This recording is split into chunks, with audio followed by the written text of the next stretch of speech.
Men bilan o'yin o'ynayapsanmi? Demak, mishmishlar rost. Cho'loq qo'nalg'amizga kelibdi. Endi o'tmishdagi soya. Kelinglar, buyuk Amir Temur sharafiga qadah ko'taramiz.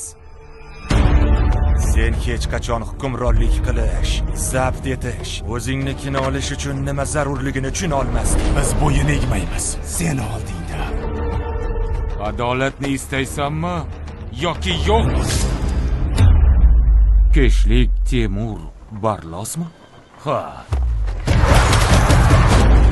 Sen hukmron bo'la olmaysan. Men doim sendan bir qadam oldinda edim. Men odamlarni biz istagandek birlashtira olaman. Unga zarba beramiz. Nega hali ham tirikliging tushunarli?